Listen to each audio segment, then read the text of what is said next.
Tuhan ini supaya kita tahu meskipun Ayub itu berbuat salah karena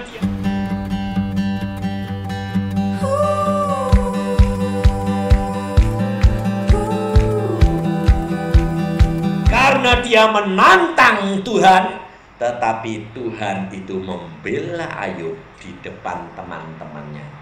Ini loh watak Allah yang luar biasa. Dia berbuat salah kepada Tuhan, tetapi di depan teman-temannya Ayub dibela Tuhan. Bayangin, saudara. Seperti anak kita nakal kayak apa om? Tapi kalau di depan orang lain kita bela enggak? Kita bilang apa? Biar salah, biar nakal, itu toh anakku. Loh, betul enggak? Ini Tuhan tuh wataknya gitu. Saudara harus kenal watak Tuhan. Kalau hatimu benar-benar melekat kepada Tuhan, engkau tidak perlu takut. Engkau berbuat salah, minta ampun. Asalkan kamu jangan lalu gunakan pengampunan dosa itu untuk berbuat dosa. Nah, itu Tuhan tidak suka. Tapi kalau kamu berbuat dosa, minta ampun. Setelah itu engkau berdiri di dalam nama Yesus. Engkau pasti mempunyai wibawa dan kuasa Allah. Ini kerap kali orang Kristen tidak dapat menggunakan. Karena apa? Takut ditekan dosa terus. Oh iya, kowe dosa ya memper kalau dipencet, memper kalau kamu disengsarakan, memper kalau kamu ini setan tuh kurang ajar. Dia mencet terus, si Ayub ini dipencet terus, tetapi Ayub tidak tergoyahkan. Dia berkata, Allahku akan membela aku. Aku benar, aku tidak takut menghadapi siapapun. Aku benar.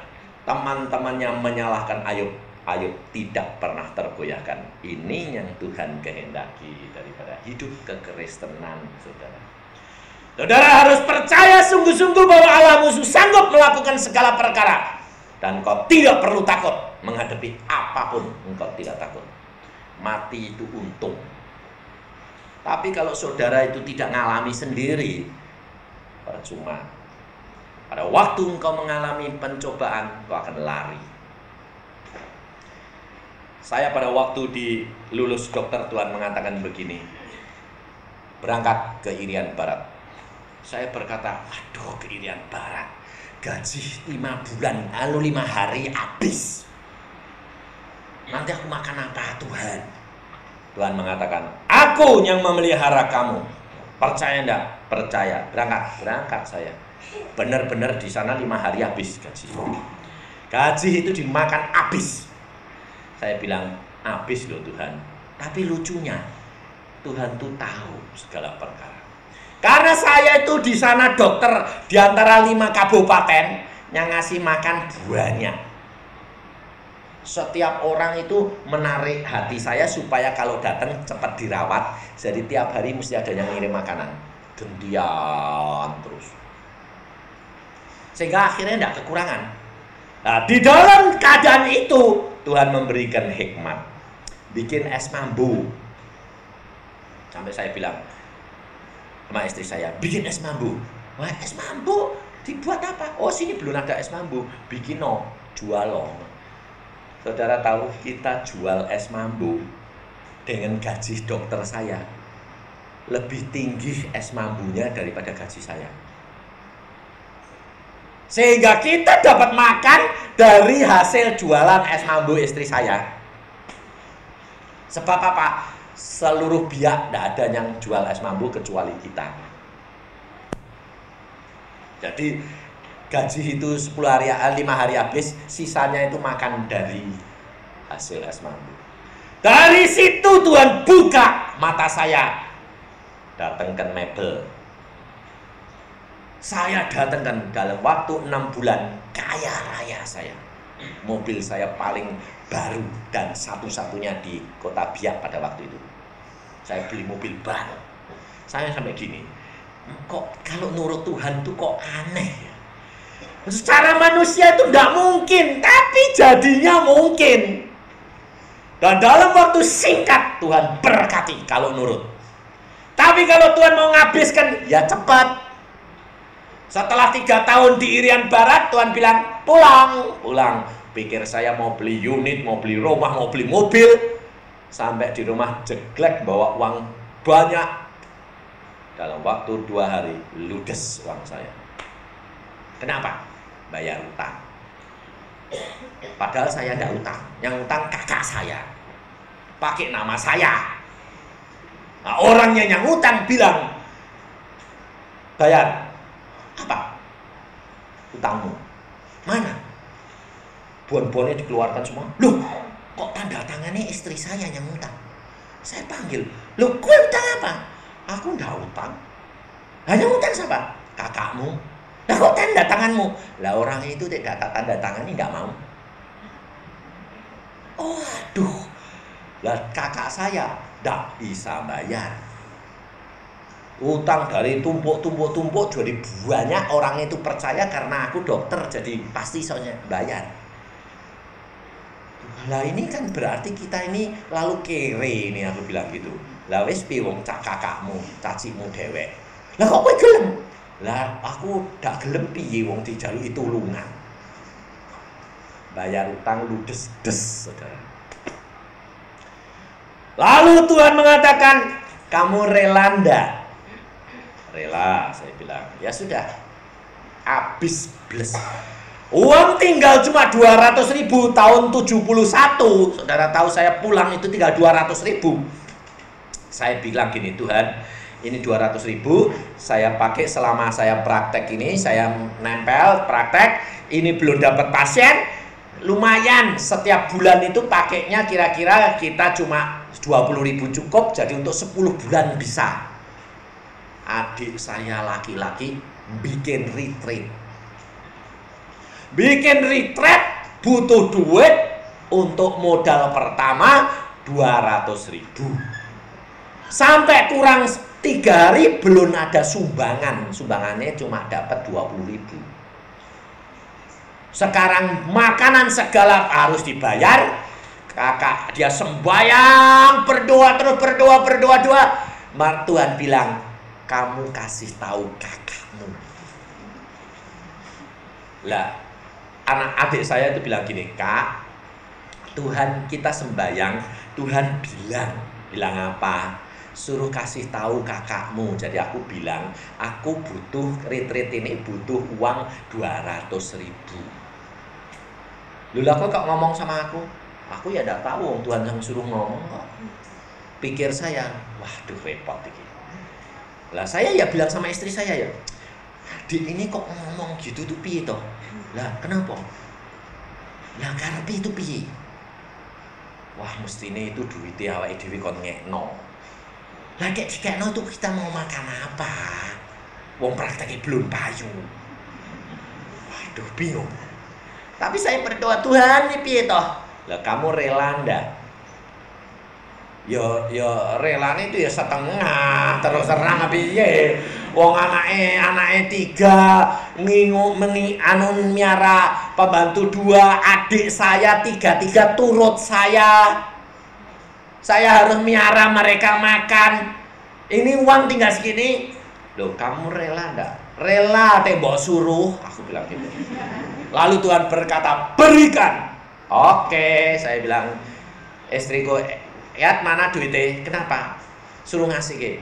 Berapa? Kabeh.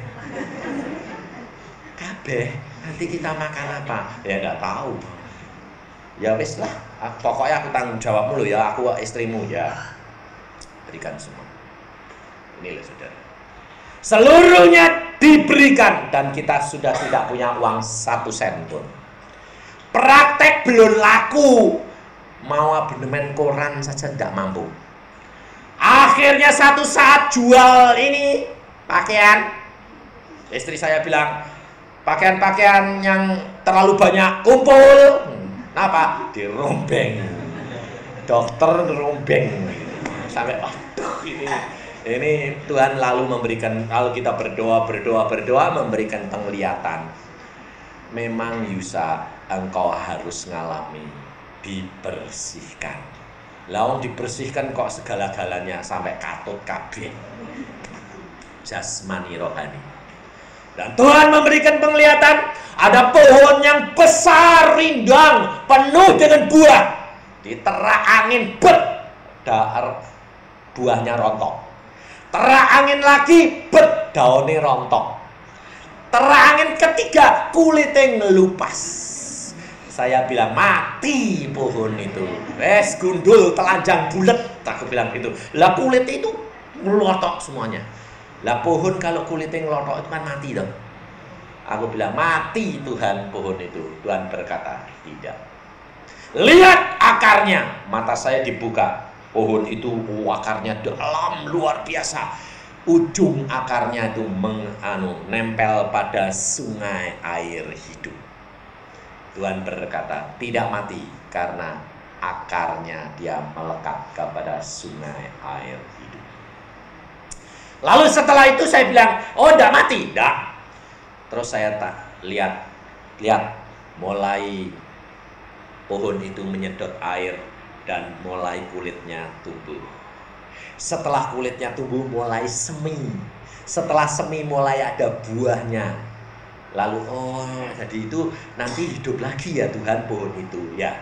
Lalu saya tanya, siapa pohon itu? Yusak. Pantesan saya dibikin habis-habisan, saudara tahu.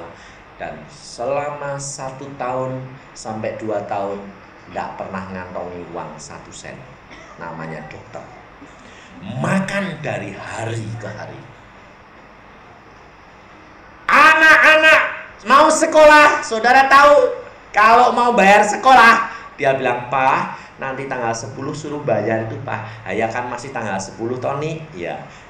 Tekuk lutut supaya nanti dapat duit buat bayar sekolahmu. Bayangin, saudara.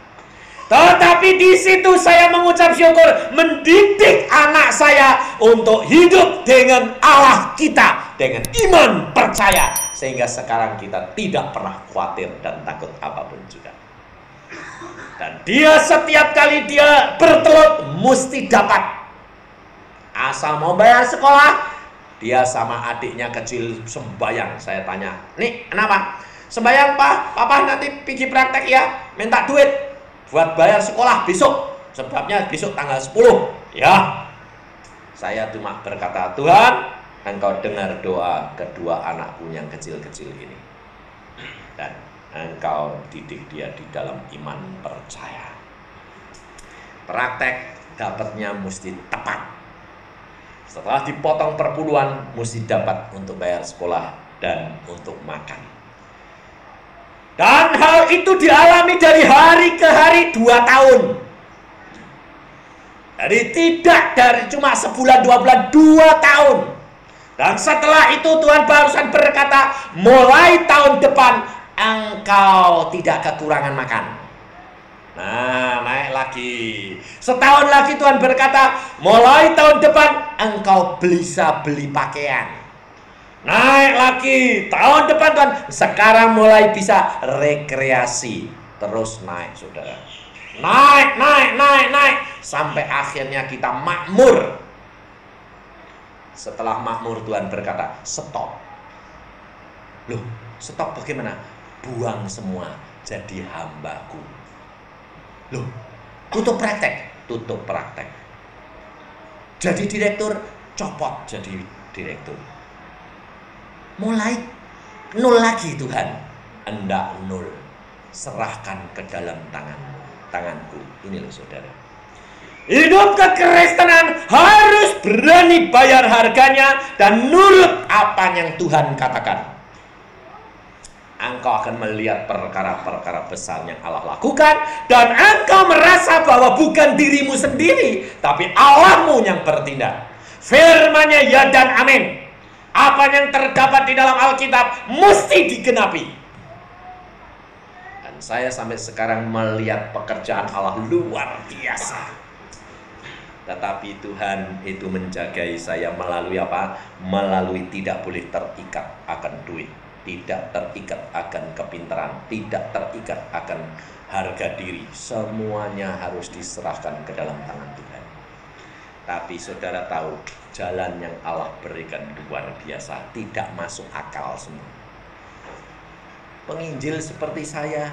Tuhan berkata, anakmu sekolah di Holland. Coba pikir saudara, 1 bulan berapa khusus untuk anak saya saja. Untuk yang sekolah di Belanda. Belum yang ini, mau lulus SMA sekarang sudah lulus, mau masuk fakultas. Bagaimana mungkin secara manusia menginjil? Sedang kalau menginjil dapat persembahan, kadang-kadang Tuhan berkata, berikan. Bayangin. Lalu pikir-pikir kalau segitu itu nanti mulai bawa apa? Kalau takut, kalau khawatir, kalau bimbang, takut, tidak akan bawa apa-apa.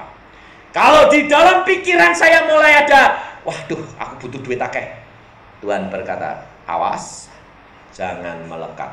Aku sudah atur segala-galanya. Kalau kita khawatir, malah tidak dapat apa-apa. Malah tidak dapat apa-apa. Tapi kalau kita rela menyerahkan segala perkara kepada Dia, disediakan segala-galanya.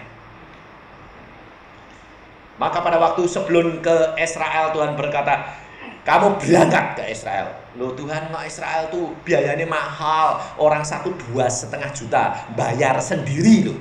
Saya sebagai pendeta. Istri saya ikut bayar. Saya bilang, sudah 5 juta loh Tuhan. Berangkat, mobilmu jual. Mobilnya dijual tambahan. Mobil saya jual cuma laku 6 seperempat. Mobil Galen 79. Saya jual. Dan kalau dijual nanti piye? Nanti kamu pulang tak ganti. Secara logikanya itu dari mana, saudara? Gak masuk akal. Tapi saya nurut, jual-jual. Sampai di Jakarta temen-temen ini bilang gini, waduh aku udah jadi ke Israel. Kenapa? Aku udah punya duit mau bayar pegawaiku. Butuh berapa? 2,5 juta. Tuhan ngomong, duit mobil kan 6 juta. Kasih ke Loh. Kasih ke Tuhan. Biar dipakai sih. Nanti urusan belakang. Terus tak telepon anakmu, kirim uang atas nama om ini biar dipakai. Bayangin, pakai. Dia bilang, Pak Yusa, ini tak pakai, tapi bayare ora iso brek. Nggak bisa kontan seluruhnya. Orang urusanmu, itu urusannya Tuhan. Saya itu orangnya gitu. Masa bodoh? Itu urusannya Tuhan. Pada waktunya, aku nanti akan dapat. Pulang dari Israel, saya nginjil setelah 2 bulan, Tuhan berkata, bulan Januari, engkau dapat mobil baru. Pikir-pikir duitnya dari mana? Ini tidak mungkin, ya tak? Sing temen ini belum bayar. Mana mungkin? Tapi satu saat Tuhan berkata, waktunya sudah tiba, engkau cari mobil. Sampai mereknya, sampai warnanya dikasih tahu. Warnanya ini, mereknya ini. Honda Accord warnanya abu-abu hijau. Oke, saya cari. Dapat. Harga nih, wah lah kok 15,5 juta. Aku bilang, Tuhan 15,5 juta. Aku bayar. Orangnya bilang, untuk Pak Yusa sendiri? Ya, saya korting 1 juta, 14,5 bayar. Sudah, saya bilang, saya pulang dulu, saya berdoa, Tuhan ini teman saya bayar 6 juta seperempat bayar. Wah, bisa 3 kali bayarnya. Terus, ini 6,5 juta, masih kurang banyak. Tuhan berkata, aku bayar. Orang ngasih itu kayak anu datang sumbangan kayak orang kawin. Tang kumpul 12,5 juta. Waduh, masih kurang 2 juta. Tuhan bilang, aku segera bayar. 4 hari 2 orang datang, 1 hari 2 juta, 1 hari 1 juta, 1 kali 1 juta. Lunas. Sampai anak saya bilang, kalau Allah sudah berfirman, segala perkara jadi. Dan jadi. Lalu setelah kita nikmati, saudara tahu, Tuhan berkata apa? Aku sudah siapkan segala-galanya untuk engkau. pergi barang kemana engkau mau. Waduh, saya bilang, liburan kemana? Ayo kita sembahyang. Istri saya yang sudah mulai tergerak, sembahyang buat liburan, sembahyang buat liburan. Anak-anak bilang, oh ya, ini mau liburan, sembahyang, mau kemana? Berdoa, Tuhan kita mau kemana? Kita kirim surat anak saya yang di Holland, nak kamu pulang saja ya ke Indonesia, kita putar-putar di Indonesia. Anaknya jawab, Pah aku tidak pulang, mau belajar banyak. Kalau papa mau sama adik-adik berangkat ke Eropa. Tak pikir kok enak ngomongmu begini. Bapakmu, mamahmu, anak-anak suruh berangkat ke Eropa, berapa duitnya? Tapi dia berkata apa? Mau kemana? Mau ke Eropa. Oke, kami siapkan semuanya untuk Anda. Hah? Siapkan bagaimana? Kita sediakan tiketnya pulang pergi dan biayanya di hotel. Bayangin, saudara. Lalu akhirnya dia dulunya mau ikut orang ini. Dengar Rusia nuklirnya bocor, dia tidak berani karena dia orang kaya, tidak berani. Wah, tidak jadi Pak Yusak, saya ke Eropa. Pikir saya tidak jadi, ya sudah, aku ya tidak jadi ikut toh. Wong dia yang mau ngajak kita. Dia bilang, aku tidak jadi pergi, Pak Yusak tetap berangkat. Pembiayaan tetap aku sediakan semuanya. Saudara tahu berapa yang disediakan buat kami? 14 juta. Masuk akal enggak? Masuk akal. Mak saya bilang, Tuhan uang segitu banyak ya eman-eman ya buat jalan-jalan toh. Tapi kalau aku jadi hamba Tuhan lalu bilang gini, ya wes duitnya wae tak jaluke, ya ki sini ya toh.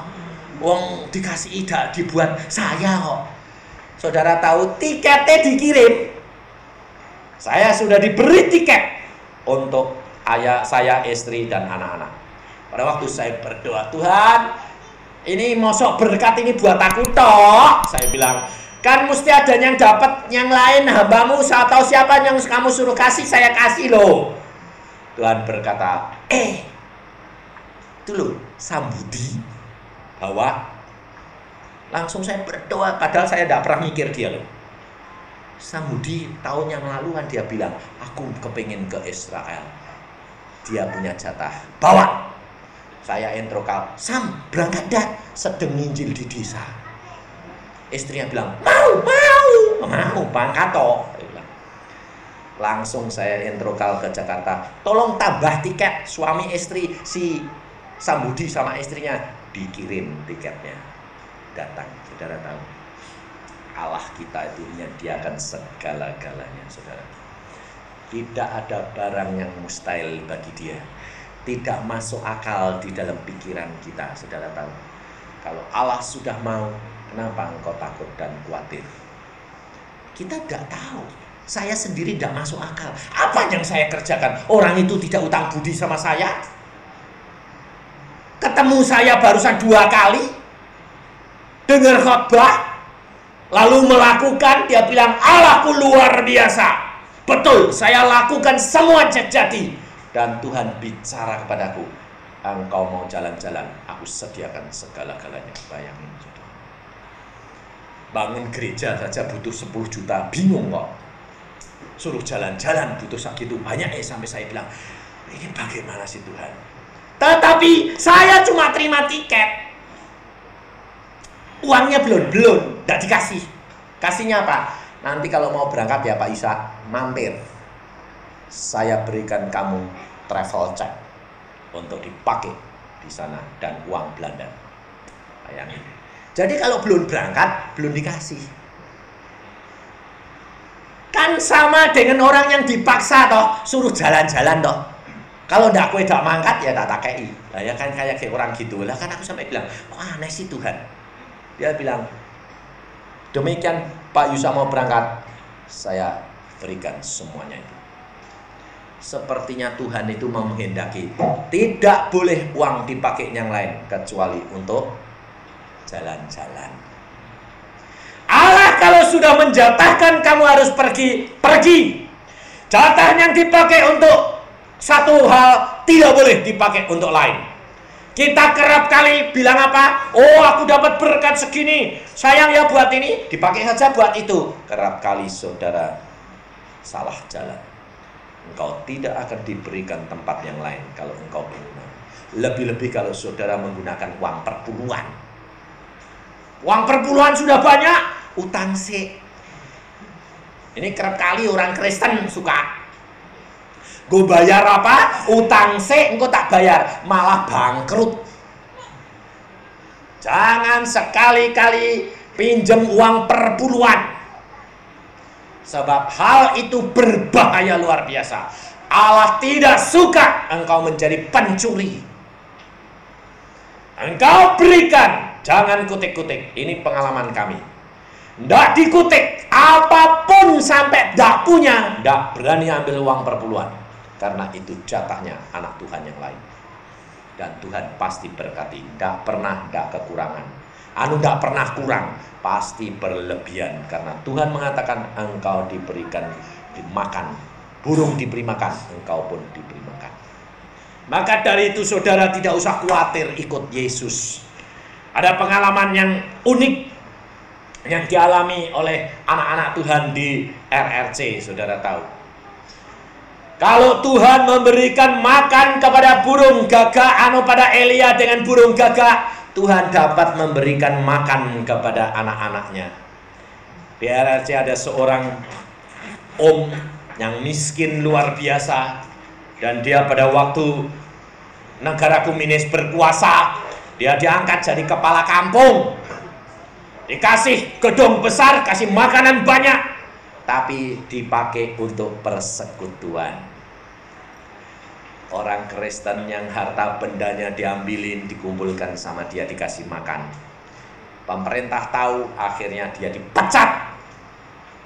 Tidak diberi makan, tidak diberikan gedung, tidak diberikan jaminan apa-apa. Akhirnya dia miskin kembali, ditolong orang yang pernah makan di rumah dia. Dikasih gudang, Gudangnya itu ada lubangnya, ada tikusnya. Tikusnya besar, ditutupi batu, disurung lagi, tutup batu, surung lagi. Dia bilang, ini tikus kok tidak mau ditutupi. Oh, mungkin Tuhan itu ngasih saya teman itu tikus. Ya sudah. Dan akhirnya saudara tahu, dia tidak bisa makan, dia tidak bisa apa-apa, lemas, dan dia sudah lemah. Orang itu harus berani setia sampai akhir. Baru Tuhan akan tolong dia. Dan pada waktu dia lemas, tapi dia berkata, ya mau setia kepada Tuhan sampai mati. Saudara tahu, tikusnya itu kalau saudara orang itu tidak lemas, tikusnya deketi dia, bakal diusir enggak? Diusir. Saudara kalau dideketi tikus seneng enggak? Tapi kalau saudara sudah lemes, dideketi tikus mau apa? Sudah benlah, peduli. Saudara tahu, tikusnya itu malah masuk ke lubangnya, megangin kentang manis, dibawa di depan orang itu, ditaruh. Pergi lagi ngambil kacang, taruh. Pergi lagi ngambil sayuran, ditaruh. Baru anak Tuhan, oh aku ngerti, lubang itu tidak boleh ditutupi karena aku dijamin sama tikus. Dan sejak itu dia makan terus dari apa yang disediakan tikus tiap hari. Dan tidak hanya 1 hari, 2 hari, berbulan-bulan. Dan dia makan sedih sehat. Kalau dia nginjil, ada orang datang tidak punya makanan, dia bilang, mari makan. Loh, om makan dari mana? Allah sudah menyediakan. Dari mana, om? Lubang tikus. Loh, lubang tikus Isa ngasih apa? Kamu di sini, kamu lihat. Kita berbincang perkara Tuhan. Tikusnya datang ngasih makan 2 kali lipat kalau ada tamu. Kalau tidak ada tamu, jatah 1 orang. Kalau ada tamu, jatah 2 orang. Allah sanggup membuat mujizat tetap terjadi. Tikus disuruh kasih makan manusia, zamannya ada enggak? Ada. Allah tidak pernah berubah. Saudara tahu? Kenapa engkau takut, khawatir? Kenapa engkau bimbang? Karena engkau tidak berani bayar harganya sampai akhir. Bukan karunia, bukan kekayaan, bukan berkat yang menjamin engkau untuk dapat selamat, tetapi setia sampai akhir. Bayar harganya pada waktunya Allah membuktikan. Tapi pada waktu dia terjamah, dia berkata, Yesus berkata, minta ampun kepada suamimu. Tidak sanggup Tuhan. Minta ampun, tidak sanggup. Malu. Tapi tengah malam suaminya berdoa. Dan istri ini dibangunkan Tuhan. Tuhan berkata, sekarang waktunya. Malu Tuhan, tidak ada orang lain, cuma suamimu. Malu Tuhan, lakukan. Akhirnya dia takut, dia lakukan. Dia turut sembahyang, Tuhan berikan kekuatan. Akhirnya dia bilang sama suaminya, Pak ampuni saya ya Pak. Suaminya malah tidak marah, malah suaminya nangis luar biasa. Ngerangkul istrinya, dia menangis, dia menangis, dia menangis. Dan istri berkata apa? Belum pernah aku mengalami kebahagiaan seperti malam itu. Biarpun aku kawin sama suamiku puluhan tahun, aku tidak mengalami seperti hari itu. Saudara tahu, hari itu merupakan hari yang baru, hari yang penuh bahagia, karena kasih Yesus masuk dan dia berani menyangkal dirinya. Penyangkalan diri adalah langkah pertama, saudara. Engkau percuma di depan orang lain kau katakan engkau kasih Yesus, engkau mengasihi, tetapi di dalam hatimu engkau membenci orang lain. Doamu tidak akan didengar, Allahmu tidak suka perkara-perkara kebencian dan tidak mengampuni. Akar pahit itu harus dibuang karena dia akar segala penyakit. Kanker adalah hati yang pahit. Banyak orang sakit kanker, kenapa? Karena sakit hati, karena benci. Ada seorang ibu, dia lumpuh 30 tahun. Dia anak Tuhan yang setia, dia berdoa, baca Alkitab, karismatik. Tapi dia tidak pernah dapat sembuh. Dilayani hamba Tuhan puluhan gak sembuh. Satu hari ada seorang anak Tuhan yang biasa, dia bilang, Bu, bagaimana kabarnya?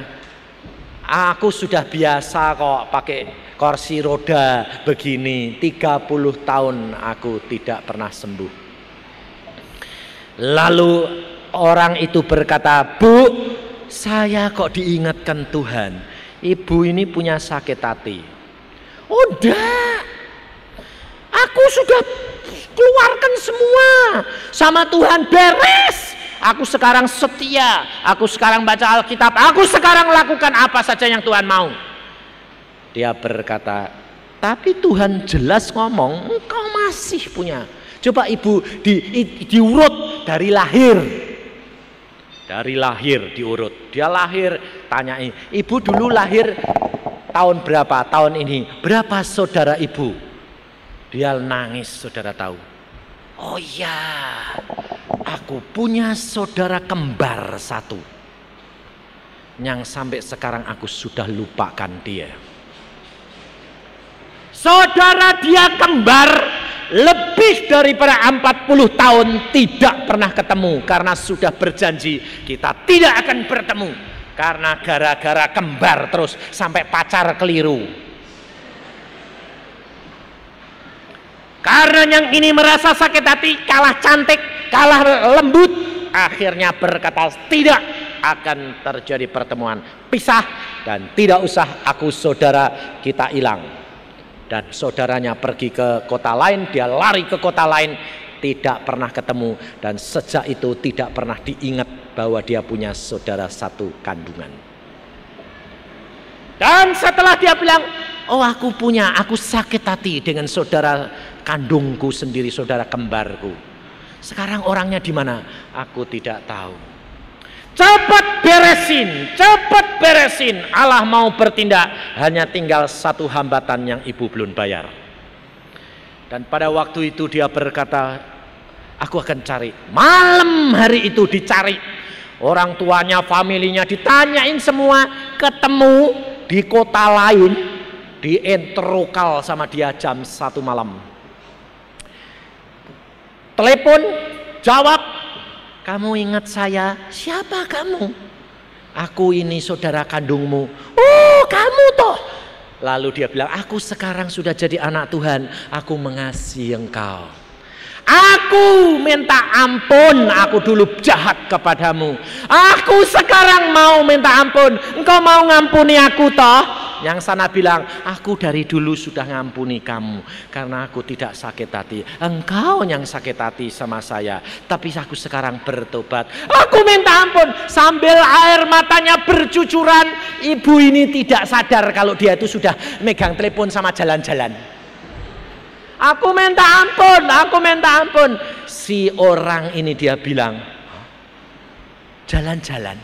Aku kepingin ketemu engkau. Bisa ketemu kapan? Janjian ketemu. Setelah setengah jam dia letakkan, dia bilang, puji Tuhan, aku sekarang merasa hatiku bebas karena aku tidak punya ganjelan lagi. Bahagia, bersuka cita. Dia lupa kalau dia itu sudah jalan-jalan. Lalu orang itu dirangkul, dia bilang, terima kasih engkau ingatkan. Bu, ingat enggak kalau ibu itu dulunya apa? Lumpuh. Lah kok jalan-jalan? Oh iya ya, aku sudah jalan ya. Sembuh total hari itu juga, saudara tahu. Kita kerap kali tidak tahu apa yang menjadi ganjelan, apa yang menjadi hambatan untuk kesembuhan kita, apa yang menjadi perkara-perkara yang menghambat. Malam hari ini segera bereskan. Air akan berubah menjadi anggur untuk engkau semuanya. Apapun dapat terjadi, Allahmu sanggup melakukan apabila engkau melakukan apa yang Tuhan kehendaki di dalam diri kita masing-masing. Hidupmu akan dibaharui, hidupmu akan menjadi sempurna. Apa yang engkau bangun, engkau akan menikmati dan memeliharakan sampai pada akhirnya. Amin. Mari kita berdoa.